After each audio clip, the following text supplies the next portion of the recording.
পর্তুগালের সেফ থেকে সময় গণনা করে পর্তুগিজ নাগরিকত্ব আবেদনের বিষয়ে আমাদের অনেক কনফিউশন।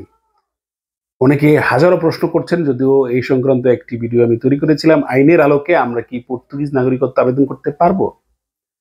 উপরে ভিডিওটি রয়েছে। যারা এই প্রশ্নোত্তর পর্ব ভিডিওটি শুরু করতে যাচ্ছেন তাদেরকে বলবো, যদি সুযোগ হয় আপনারা আগের ভিডিওটি দেখে আসেন, তারপরে এই ভিডিওটি শুরু করেন, তাহলে এই ভিডিওটি আপনাদের বুঝতে অনেকটাই সহজ হবে। তো যাই হোক, আমরা কথা না বাড়িয়ে চলে যাই আমাদের মূল প্রশ্নোত্তর পর্বে। তবে এর আগে একটু বিষয় বলে নিয়েছি, আমি কোনো লিগ্যাল সলিসিটর বা আইনজীবী নই। আমি সাধারণত আইনের আলোকে বিভিন্ন ব্যাখ্যাগুলো আপনাদের সামনে তুলে ধরি আপনাদের জীবনকে সহজ করার জন্য।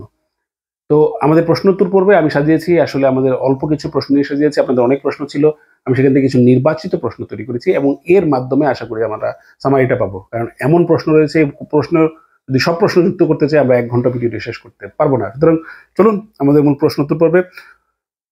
মূল প্রশ্ন এটাই হচ্ছে $1 মিলিয়ন প্রশ্ন, এবং এই প্রশ্নের উত্তরে বিটি বেশি হবে। সেটা হচ্ছে যে, পর্তুগালে কি সেফ থেকে গণনা করে নাগরিকত্ব আবেদন করা যাবে?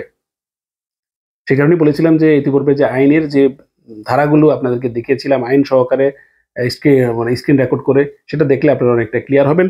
তারপর আমি বলছি যে পর্তুগিজ নাগরিকত্ব আইন 37/81 3 অক্টোবরের নতুন সংশোধিত অংশ, অর্থাৎ যা গত 2024 সালের 3রা মার্চ প্রকাশ করা হয়েছিল, এই যে লেটেস্ট যে আইনটি, ওইটার সংযোজিত অংশ। এই যে আইনটা, সেই আইনটা হচ্ছে যে গত 2024 সালের মার্চে প্রকাশিত হয়েছিল, লে অর্গানিকা নং 1/2024 এর 5ই মার্চ। এই আইনের আর্টিকেল 9 ঘোষণা অনুযায়ী এই আইনটি প্রকাশের তারিখ থেকে এটি কার্যকর। অর্থাৎ যেহেতু এই আইনটি 5ই মার্চ 2024 সালে প্রকাশ হয়েছে, তার প্রকাশের তারিখ থেকে এটি কার্যকর হবে। সেক্ষেত্রে আমরা এই আইনের 15 নম্বর আর্টিকেলের 4 ধারা অনুযায়ী সেফ এন্ট্রি থেকে সময় গণনা করে নাগরিকত্ব আবেদন করতে পারবো। এটা আইন বলছে, আমি বলছি না। ঠিক আছে? আইনের ধারা অনুযায়ী আপনারা নাগরিকত্ব আবেদন করতে পারবেন। প্রশ্ন: অমুক তমুক বলছেন এই আইনের কার্যকর হয়নি বা রেগুলামেন্ট হয়নি। আচ্ছা, এই যে আইনটা যেটা বলছিলেন লেই অর্গানিকা 1/2024 এর 5ই মার্চ আর্টিকেলের 8 ঘোষণা অনুযায়ী, মানে এই যে আইনের আর্টিকেলের 8 ঘোষণা অনুযায়ী, এই সংশোধন পর্তুগিজ নাগরিকত্ব আইনের মূল অবিচ্ছেদ্য অংশ। অর্থাৎ পর্তুগিজ যে নাগরিকত্ব আইন রয়েছে, মূল আইনটা 37/81 3 অক্টোবরের, এই আইনটি হচ্ছে ওই আইনের মূল অবিচ্ছেদ্য অংশ। তো কার্যকর অকার্যকরের তো কথা প্রশ্ন আসে না। আইন বলছে তারা মূল আইনের নাগরিকত্ব আইনের এই যে আইনটা, অর্থাৎ 2024-এ যে আইনটা প্রকাশিত হয়েছে, সেটা মূল আইনের অবিচ্ছেদ্য অংশ এবং এটা প্রকাশিত হয়েছে। এবং 7 নম্বর আর্টিকেলে বলা হয়েছে যে এই আইন প্রকাশের 90 দিনের মধ্যে সরকারকে যে এই 237-A/2006 দ্বারা অনুমোদিত পর্তুগিজ জাতীয়তা নিয়ন্ত্রণ প্রয়োজনীয় পরিবর্তন আনতে হবে। অর্থাৎ ওই যে 237-A/2006 যে একটা আইন রয়েছে, সেটাও একটা নাগরিকত্ব আইনের একটা অংশ। তো সেখানেও তারা বলছে যে কোনো পরিবর্তন লাগলে তারা সেটা করবে। এখন কথা থাকে যে রেগুলামেন্ট হচ্ছে এটা অ্যাডমিনিস্ট্রেটিভ প্রসিডিউর, অর্থাৎ সরকার ঘোষণা করবে যে তার অথরিটিকে জানাবে যে তোমরা এই জিনিসটা কার্যকর করো। তাই বলে আইন তো এটার প্রশ্নবিদ্ধ হবে না। তো যেখানে আইনে বলা আছে যে এটা কার্যকর কিনা, আইনে বলা আছে এটা মূল নাগরিকত্ব আইনের অবিচ্ছেদ্য অংশ, আইন বলছে, আমি বলতেছি না, তার মানে এটা কার্যকর।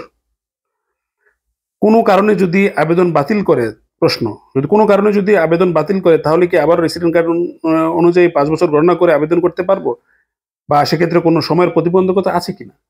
দেখুন, যে যদি কোনো কারণে নাগরিকত্ব আবেদন বাতিল করে, তাহলে আপনি পরবর্তীতে যে আইনে এলিজিবল হবেন, বাচ্চার আইনে অথবা আপনার রেসিডেন্ট কার্ডের 5 বছর হয়ে গেছে, তাহলে সেটা আপনি করতে পারবেন। এটা নিয়ে কোনো সমস্যা নাই।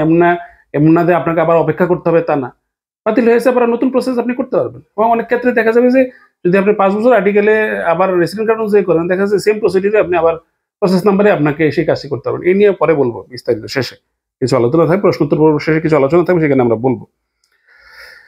প্রশ্ন: ইতিমধ্যে নাকি অনেকে রিফিউজ হয়েছেন, এটার কোনো সত্যতা পাইনি। কারোর সাথে কেউ বলতে পারেনি যে ভাই আমার ফাইল রিফিউজ হয়েছে। আজকে প্রায় 14 মাস অনেকে করেছেন, 14 মাস রয়েছেন তাদের ফাইল প্রসেসিং রয়েছে, কোনো বাতিলের কোনো বিষয় আসেনি। সরকার আইন পরিবর্তন করলে আমাদের আবেদন কি বাতিল হবে? সরকার যে কোনো সময়, সরকার যখন আইন পরিবর্তন করে তখন পূর্বের আইনটা বাতিল হবে কিভাবে? আইনগুলো সবসময় হয়, যেমন এই আইনের ক্ষেত্রে যেটা হয়েছে যে আইন যেদিন হবে তারপর থেকে এইটি কার্যকর হবে। ইতিপূর্বে যেইগুলো হয়েছে সেগুলো পূর্বের আইন অনুযায়ী থাকবে। কারণ আমি যখন আবেদনটা করেছি, এখন আমি আবেদন করছি কোন আইন অনুযায়ী? আগের আইন অনুযায়ী। তো আইনেই বলা থাকে যে এই আইন যেদিন থেকে কার্যকর হয়েছে সেদিন থেকে তার পরবর্তীতে এই জিনিসগুলো কার্যকর হবে। সেক্ষেত্রে আমি যদি আ পরবর্তীতে যারা আবেদন করবে তাহলে তারা এই জিনিস আইন অনুযায়ী তারা পরবর্তীতে হয়তো আবেদন করতে পারবে না। কারণ আমি তো আবেদন করেছি পূর্বের আইন অনুযায়ী। আমি যখন আবেদন করেছি তখন তো সেই আইন বলবৎ ছিল। দেখুন, সরকার কি আইন পরিবর্তন করবে বা পরিবর্তন করলে কত বছর হবে? আপনারা জানেন যে ১৮ মে জাতীয় নির্বাচন। এই সরকার, ডানপন্থী সরকার বা ডানপন্থী ৩ টা দলই, পিএইচডি, ইনস্টিটিউট লেভেল এবং শেখা, এই ৩ টা দলই তারা বলছে যে এই আইন পরিবর্তন করার পক্ষে তারা ব্যবস্থা নিবে। এখন তারা কত বছর করবে এটা নিয়ে বলে নাই। তবে তারা যদি নির্বাচনে জয়লাভ করে, মানে ১৮ মে নির্বাচনে কি হয় এখনো অনেক দেরি। আ এবং সেই নির্বাচনে তারা কতটুকু জয়লাভ করবে তার কোনো ব্যাখ্যা নেই। তো যাই হোক, এই কাছে কাঁঠাল গোঁফে তেল নিয়ে আমাদের লাভ নাই। তারা নির্বাচিত হলে তারা করবে। এখন আমাদের করণীয় কি, সেই বিষয়টা আমরা নিয়ে আলোচনা করব। এখন থেকে কি বার্থ সার্টিফিকেট এবং পুলিশ ক্লিয়ারেন্স ইন্ডিয়া করাতে হবে? দেখেন, আপস্টিল কনভেনশনে যোগ দিয়েছে বাংলাদেশ। আপস্টিল কনভেনশন অনুযায়ী এই আপস্টিল কনভেনশনে যে দেশগুলো যুক্ত আছে তারা একে অপরের আপস্টিল করা হলেই তারা একে অপরের ডকুমেন্টগুলো গ্রহণ করবে। অর্থাৎ এখন থেকে আপস্টিল কনভেনশন অনুযায়ী, আপস্টিলের নিয়ম অনুযায়ী আমাদের আর ইন্ডিয়াতে পাঠাতে হবে না। আমাদের ডকুমেন্টগুলো যদি আপস্টিল হয় তাহলে পরবর্তী অথরিটি গুলো গ্রহণ করবে। আপস্টিলের জন্য ওয়েবসাইট আপডেট চলছে। বাংলাদেশের যে my.gov.bd, এই ওয়েবসাইটটি এখন ঠিকমতো কাজ করছে না। এটি সম্ভবত ওয়েবসাইট আপডেট চলছে। আপডেট হলেই হয়তোবা আমরা আপস্টিল কথাটি লেখা থাকে, প্রিপারেশন স্টেজ উঠে আপস্টিল কথাটি লেখা হলেই হয়তো আমরা এই বিষয়ে ডকুমেন্টগুলো সাবমিট করতে পারবো এবং এই আপস্টিল সংক্রান্ত বিষয়ে আমরা পরবর্তীতে আলোচনা করবো। তবে আমাদের ইন্ডিয়াতে পাঠাতে হবে না, এটা নিশ্চিত। বর্তমানে যে আইন হলো, তাহলে এই আইনের ভিত্তি কি? একজন প্রশ্ন করেছেন যে বর্তমানে যে আইন হলো তাহলে এই আইনের ভিত্তি কি? পার্লামেন্ট অনুমোদন এবং রাষ্ট্রপতি অনুমোদন কি এর কোনো দাম নেই? এটা হচ্ছে $1 মিলিয়ন কোয়েশ্চেন। যে তাহলে এই আইনটা কেন হলো? এই আইনটা কি শুধুই এই আমাদের 70 থেকে টাইম গণনার জন্য হয়েছে? না। এখানে অনেকগুলো আছে। আপনারা যদি যান এই Lei Orgânica 1/2024, 5 মার্চো, এই আইনে যদি আপনারা যান দেখবেন যে সেখানে অনেকগুলো আলতারাসাও আসছে, অনেকগুলো সংযোজন বিয়োজন আসছে, অনেক কিছু রিভোক করা হয়েছে পূর্বের কিছু, আবার নতুন কিছু যুক্ত হয়েছে। তো অনেকগুলো এখানে শুধু যে আমাদেরটা না, আরো অনেকগুলো আছে। তো এই আইনটা যদি কার্যকর না হয় তাহলে অনেকগুলো বিষয়ে ইফেক্ট পড়বে। আর একটা নাগরিকত্ব আইন এত দ্রুত, এটাকে অনেক এনালাইসিস করতে হয়, এনালাইসিস করে এটা অনেক অনেক সময় লাগে। তো সেই দৃষ্টিকোণ থেকে এটাকে রিভোক করাটা, এই আইনটা কার্যকর না হওয়া মানে তো আমার কাছে ফার্স্ট চিন্তিত যে তাহলে কি পার্লামেন্টে এটা কি হলো? পার্লামেন্ট তাহলে কি করলো? রাষ্ট্রপতিরও দাম নাই, প্রধানমন্ত্রীরও দাম নাই, কোনো কিছুই না। আর যেই প্রকাশিত হলো এই আইনে, তার মানে কি? তাহলে মানে আইন নিয়ে কি ছেলেখেলা? যাই হোক, এটা নানান প্রশ্ন। আশা করি এইটা একটা কনফিউশন। সবচেয়ে বড় কথা হচ্ছে যে যদি আমরা আইন অনুযায়ী দেখি একটা নাগরিকত্ব আবেদন কিভাবে প্রসেস হয়।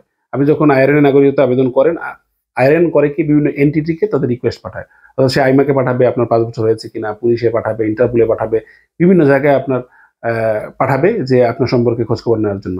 তো আপনি কি করেছেন? পঞ্চায়েত জাতীয় টেম্পো আপনাদেরকে কেন বলছে যে নিয়ে নেন? তাহলে আপনি বুঝতে পারবেন যে আপনার কতদিন হয়েছে। তো আইমার কাছে পাঠালে আইমা নিশ্চিত দিবে যে আপনি আ নিয়মিতভাবে বসবাস করছেন এবং সেই আইন অনুযায়ী আপনাকে যে কন্ট্রাক্ট দিচ্ছে সে অনুযায়ী আইমা আইআরএনকে দিবে। সেক্ষেত্রে তো আইআরএনের সেটা নিয়ে প্রশ্ন না। আইআরএনের প্রশ্ন হচ্ছে যে আপনি লিগ্যাল টেরিটরিতে আসেন কিনা। তো আইমা যদি আপনাকে দেয় যে না ওকে, সে আইন অনুযায়ী লিগ্যালি থাকে, তাহলে আইআরএন আপনার এটা নিয়ে কোনো প্রশ্নের উদ্বেগ নেই। তো সেই দৃষ্টিকোণ থেকে আমি কোনো সমস্যা দেখছি না। অপরদিকে যে দেখুন, যারা আবেদন করেছে, আমরা যারা আবেদন করেছি এখন কি সরকার রেগুলেশন করছে কি করে নাই সেটা তাদের বিষয়। কিন্তু আইন অনুযায়ী আমার সেই কোর্টে যাওয়ার অধিকার রয়েছে। যদি আমি আবেদন করি, সরকার কোনোভাবে যদি এটাকে তারা বাতিল করে, কোনোভাবে যদি কোনো কিছু প্রয়োগ করে, আমি জানি না সেটা হবে কিনা এটা, তাহলে হয়তো আমার কোর্টে যাওয়ার অধিকার রয়েছে। কোর্টে গিয়ে আমি বিষয়ে যুদ্ধ করতে পারবো। আর ধরলেন ঠিক আছে, আমি আবেদন করলাম, সরকারও আইন বাতিল করে দিল বা কোর্টেও আমি গেলাম, কোর্ট থেকেও হেরে গেলাম। তাহলে আমার হারাবার কি আছে? অর্থাৎ আমি যে আবেদন করেছি আমার হারাবার কি আছে? হারাবার আমার কিচ্ছু নেই। বরং আমি যদি কোনো যদি এই বিষয়টি, এই আমরা যে আশঙ্কা করছি সেই আশঙ্কা যদি প্রতিফলন না ঘটে তাহলে কিন্তু আমার ২ বছর বেঁচে গেল। আর আর যদি আমাদের সেই আশঙ্কাই বাস্তবায়িত হয়, তাহলে আমার রিস্ক হচ্ছে যে আমি যে আবেদন করলাম, আমার যে 250 ইউরো বা এর সাথে সাথে যদি আমি উকিল দিয়ে আবেদন করে থাকি হয়তো আরো 200 ইউরো, এই 450 ইউরো আমার ক্ষতি হবে। এছাড়া তো আমার বড় ধরনের কোনো ক্ষতি নেই, কেননা আমি যদি এখন আবেদন না করতাম, ঠিকই আমি হয়তো রেসিডেন্ট কার্ড দিয়ে 5 বছর হলে আমি পরবর্তীতে আবেদন করতাম। তবে আমার জন্য একটা বড় অ্যাডভান্টেজ হচ্ছে, যদি কোনো কারণে এই সরকার ক্ষমতায় যাওয়ার পর আইন পরিবর্তন করে, সেক্ষেত্রে কিন্তু আমি সেফ হয়ে গেলাম। অর্থাৎ তাহলে আমার লড়ার একটা শক্তি থাকলো। অর্থাৎ আমি যদি 70 অনুযায়ী আবেদন করে দেই, সেক্ষেত্রে কোনো কারণে আমি কোর্টের দরজায় লড়তে পারবো যে না, আমি আবেদন করেছি। যারা আবেদন করবে না তারা সবসময় বাদ পড়ে যাবে।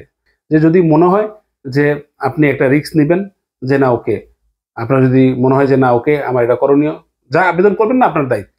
কিন্তু আমার কাছে মনে হয় এত দুশ্চিন্তা না করে আপনি এই তো একটা হয়তো সামান্য কিছু অর্থের বিষয়, এর বাইরে অন্য কোনো কিছু না। বর্তমানে আপস্টিল অনলাইনেই করা যাবে। সুতরাং দেরি না করে এই কিছু অর্থের রিস্ক নিয়ে আপনি দেখেন সামনে জীবনটা সুন্দর করতে পারেন। হয়তো এই এতদিন আপনি ইউরোপে থাকেন, এত বছর হয়ে গেছে, 5 বছর হয়ে গেছে, যেহেতু আপনার 5 বছর 70 থেকে, তার মানে আপনি 5 বছর ইউরোপে থাকেন, আপনি কি 500 ইউরোর একটা রিস্ক নিতে পারেন না? এটা সামনে একটা ভবিষ্যৎ সুন্দর করার জন্য আমরা তো অনেক কিছুই করি, তাই না? তো সেক্ষেত্রে আপনি একটা আবেদন করে দেন, 250 ইউরোর একটা আবেদন খরচ যাবে, আবেদন করে দেন। আশা করছি যদি সবকিছু ঠিক থাকে হয়তোবা আমাদের জন্য একটি সুন্দর ভবিষ্যৎ সামনে অপেক্ষা করছে। তো আমি আবারও বলছি, আমি লিগ্যাল সলিসিটর নই। আমি শুধুমাত্র আইনের আলোকে আমি আপনাদের সামনে এই বিষয়গুলো উপস্থাপন করলাম, এবং অনেকের প্রশ্ন রয়েছে এবং অনেকে আবেদন করেই দিয়েছেন, দুশ্চিন্তার মধ্যে রয়েছেন যে ভাই, বিষয়টা হচ্ছে যে আইনের আলোকে এখনো পর্যন্ত আমরা যা দেখছি সবকিছুই স্বাভাবিক রয়েছে, সবকিছুই, এবং অভিজ্ঞরা যারা বলছেন, যারা এই আইন বিশেষজ্ঞ যারা রয়েছেন, তারাও কিন্তু বলছেন যে সব ঠিকই আছে, এবং আইনজীবীরাও কিন্তু সেটা আবেদন করছেন।